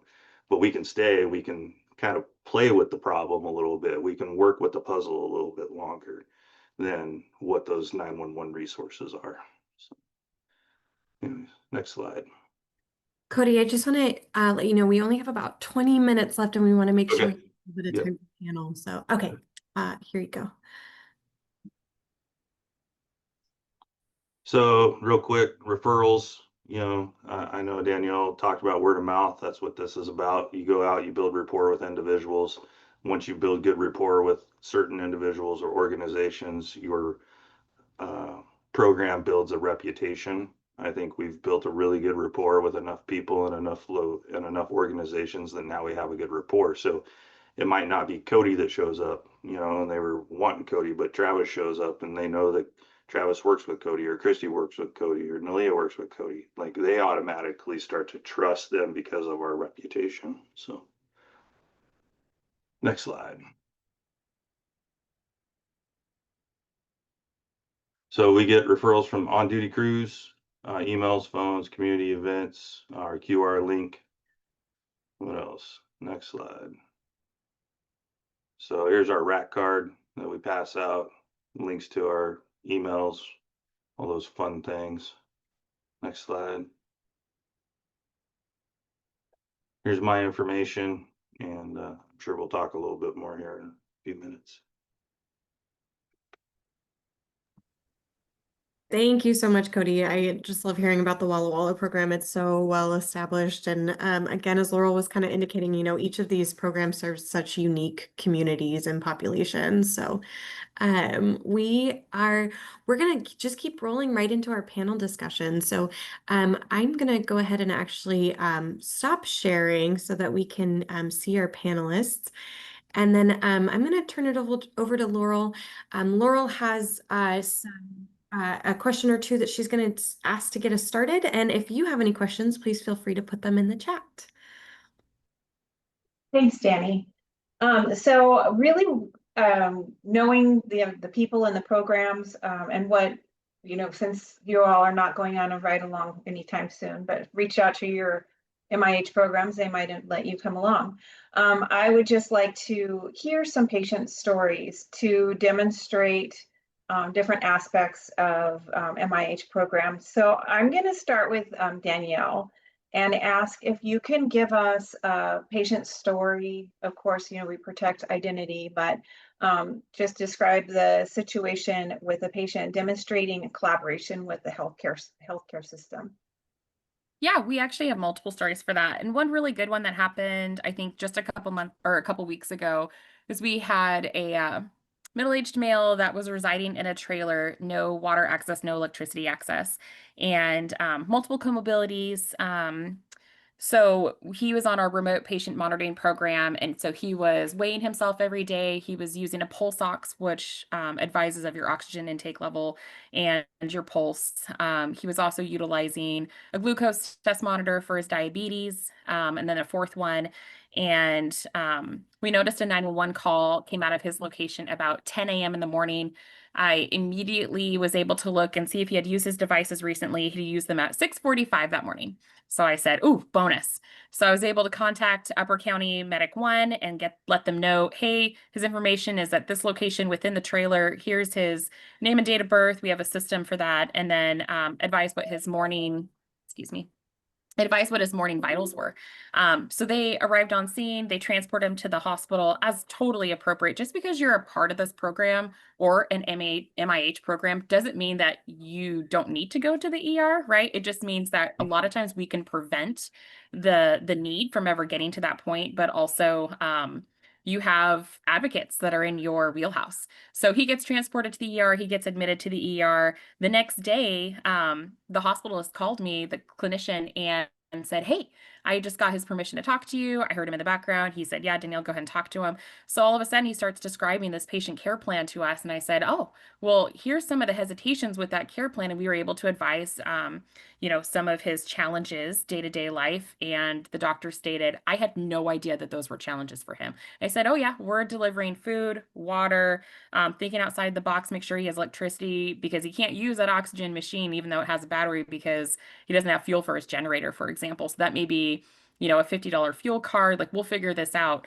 From there, we were able to recognize, his medication system, and we were able to up our services. It's important that as paramedics and EMTs that we want our energy and our effort to match what's truly needed by the patient.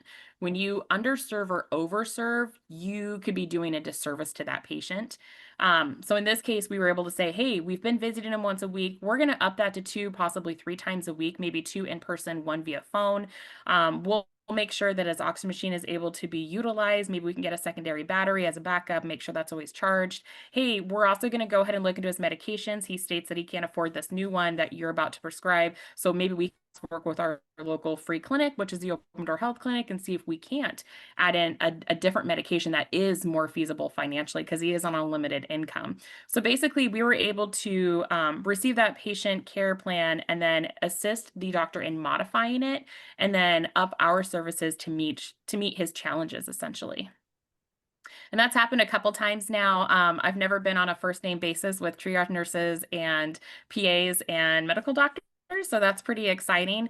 Literally, we walk into our local family clinic or even urgent care and we'll say, hey, this is the information that we need. Here's the patient release of information. And all of a sudden, we're able to advocate for that patient without even them being there. And obviously, if we're talking to somebody about them, they already know. The patient knows that we're talking to them, but we're able to really make sure that we are syncing under medical direction and be able to provide the best services possible in the field. That's amazing. I thank you for that example, Danielle. And, you know, it sounds so matter of fact, but that's a barrier that's been in place. It is in place. And just to hear that it's possible to bridge that gap and provide better overall services for that person is fantastic. So thank you so much for that story and for your service to your community. So Mary Ann, I have a question. If you can share a patient story to kind of show the aging in place population that you serve, and how you kind of with an emphasis on coordination with community organizations that you collaborate with. I sure can. So this particular client we worked with for over 2 years. She was one of my original clients. Big success story in a lot of ways, but let's focus on the lens of working with other agencies, because this lady, we worked with 2 other agencies in town. It took a village to help her age in place. So 2 years old. She, about 4 months into us working with her, she was diagnosed with dementia, which obviously she had way before the diagnosis. She lived alone, estranged from family. So she didn't really have anyone. And she was frequently calling 911 for falls, for other issues. Sheriff's Department was out there a lot because of the dementia. There was a lot of somebody stole my fill in the blank. And so that was a lot of what was at the beginning. Agency wise, we were working with CWA, which is the Southeastern Washington Alliance for Health. They have a community-based health worker that would go out and visit her once a week, take her shopping occasionally, take her to farmers markets. She was the one who would pick up the mail and then sort out the bills, and the bills would go over to Garfield County Aging and Disability Resource Center so the bills could get paid, which was a very established relationship well before all this, back when her husband was still alive. So that was something they maintained doing. And then CWA would continue with other types of miscellaneous paperwork. But they were always there, and if something came up, there were 3 sets of heads to work with this lady to figure out what needed to be dealt with. Aging and Disability Resource Center, like I said, did a lot of the bill pay, financial management, kept an eye on her bank accounts. If there was a problem with a bank account, the bank would notify aging and long-term care, and that would be dealt with. And there were issues at different times that came up. And then our role, we focused on the medical aspect primarily. We'd go in twice a week. We got her automated med box so that she could take her medications easily. And with that, that improved her cognition level.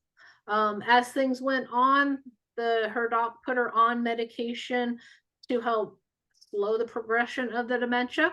Problem is, side effect made her so incredibly depressed, you couldn't visit her without her crying and bawling her eyes out, which was not normal for her. So that was where I could give feedback to the doc going, hey, this is the problem. But I could also talk to her going, I'm seeing this. What do you want to do? Do you want to continue this medication? Do you want to change to a different medication? Do you want to discontinue, let the disease progress naturally? And those are kind of conversations that I could have with her multiple times before an appointment, so that I could check that if she was consistent in her answers. And that was really important because of the dementia. And then I could relay that information to her doc, so that it really helped the doc's decisions and knowing where she was coming from. I arranged all her health appointments. I took her to appointments, managed her medications again. Toward the end, as things went on, because we're doing so many home visits, we knew she wasn't eating properly. She started burning food, and it got to the point we literally had to turn off her stove. So we did that, but we also supplemented Meals on Wheels. She wouldn't accept those independently, so we would replate them and take them to her and sit there with her while she ate. And then we made sure when we shopped, she couldn't pick the appropriate things to shop for because she couldn't cook anymore. So we would help her with the shopping and make sure she had food that she could prepare on her own for breakfast and lunch. And we could, as things progressed, we could keep an eye on that. Toward the end, it's dementia, so at some point she was going to go into long-term care. We made arrangements. I went through and interviewed different memory care places, trying to pick one. I could narrow things down, talk to her multiple times about what she wanted, what she didn't want, and got that arranged. In that process, we were able to help contact her estranged son and get his side of things. We were able to get him re-involved in her life. And we were able to rewrite that reoccurring negative mindset that she had from the dementia and help her remember and understand that recurring memory wasn't necessarily accurate, and that we could rewrite that narrative so that she was accepting of her son and wanted them back. So the benefits of multiple agencies, she had a lot of needs to be met, and they got progressively worse. So there were multiple people to help with that. And she would contact multiple people. She could call me, she could call CWA, she could call Aging Long-Term Care. However it went, we all talked to each other and made sure her needs were dealt with. We all kept an eye on her. So she had a choice. We spread the workload out between all of us. No one of us could do all this work. So that really helped. Some of the challenges we faced was communication. In the beginning, it went from just Aging Long-Term Care knowing the person to CWA being involved to us being involved. And we were newer relationships. So it took some growing pains in there, and we learned to communicate, how to communicate, put it in the resources so that we could communicate actively and in real time. And then another challenge is all these agencies are on an equal footing. There's no hierarchy. So we had to figure out who was going to divvy up and take responsibility for certain things. And sometimes we had varying opinions, and we had to work through that, So there were challenges there, but it was the best for her. She stayed home for 2 years. 2 years we were able to keep her home and living at home. We improved her medical care, regular appointments, and then we ended up improving her relationship with her son and her family, and they were a reconciliation from both sides, and in a manner that was befitting for both of them. So those are different things that we did with her. So touching, Marianne. I mean, it's just tough for me to put into words how wonderful that is. And thank you for that story, and for your service to your community and your cooperation with your community. Yeah. Sorry to interrupt you. We do have a question in the chat. Do you mind if we go to that? No, please. So Angie Stewart asked, she said, I'm curious about if and how you partner with the patient's pharmacists, considering the importance of medication management help. And then what are the barriers or opportunities for those collaborations? I think I can answer. Oh, go ahead. Go ahead. It might change. So in our community, Our pharmacist knows us. We're able to walk in and say, hey, this is what we need. This is what's going on. If there's a problem with medications, then it's really easy for us to say, does this need to be done at a different time of day? And we'll just call them up and ask them. And it's a very relaxed, coordination between us and our local pharmacy. And we encourage all of our clients, if they have out of town pharmacies, which are 30 to 45 minutes away, to bring them in town if they can, because so we can help them. Go ahead, Danielle.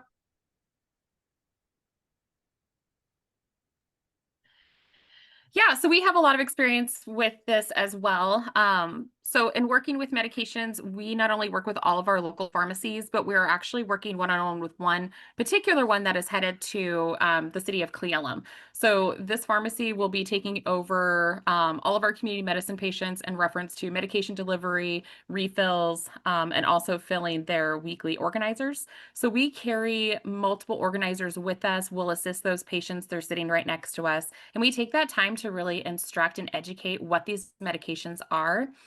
Studies show that if a patient knows why the medication they're taking is important, then they're more likely to take it on a regular basis. So it's not uncommon for us to reach out to a triage nurse and say, hey, this isn't working. Can we modify this? And then they reach out to the provider directly through KVH.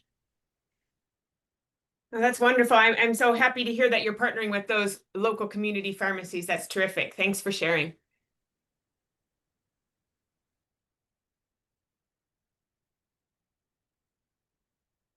Danny, I'll send it back to you. I know that we could go on and I can listen to the stories all day pretty much. So I will send it back to Danny and let her wrap us up. Absolutely. Thank you all so much. We really, really appreciate everyone for presenting and being part of this conversation. We will absolutely send out the slides with the contact information for all of these folks. So if you have a question that you didn't get a chance to ask, please definitely feel free to use that information. We will, I'm gonna wrap up with just a few things. I do see one more question in the chat, and Ben, if you don't mind hanging out for just a second, I can help answer that in just a moment. But we wanted to make sure you all were aware of the opportunity to attend the MIH Symposium. So the symposium is October 10th, open to anyone who wants to learn more about these programs or about MIH in our state. We have some really exciting presenters coming to participate in that. So the information for the symposium is on the Greater Health Now webpage on the MIH page, and I will put the link to that in the chat. And then we also wanted to make sure you were aware that our Connect to Everyone grant is currently open for applications. This is a grant spanning from $50,000 to $75,000 for community-based organizations that related to population health, access to care, nutrition, social connection, and workforce development. So definitely check out, again, on our Greater Health Now page, on that community investment page. And we just wanted to make sure you were aware of that funding opportunity. So with that, I will again send out some additional information about providing feedback and future events. We do have our September next month, same fourth Tuesday of the month, 9 a.m. We'll be talking about the Washington Health Benefit Exchange and preparing for Medicaid open enrollment. So we'll make sure that you get the information about that in a follow-up email. And thank you all so much for joining us today. We really, really appreciate it. Thank you so much, Danielle, Cody, Troy, Darren, and Marianne. We really, really appreciate it. And Laurel, of course, you were all phenomenal. Yeah, with that, I will wrap up. And have a wonderful day. Thank you. Thank you, you too.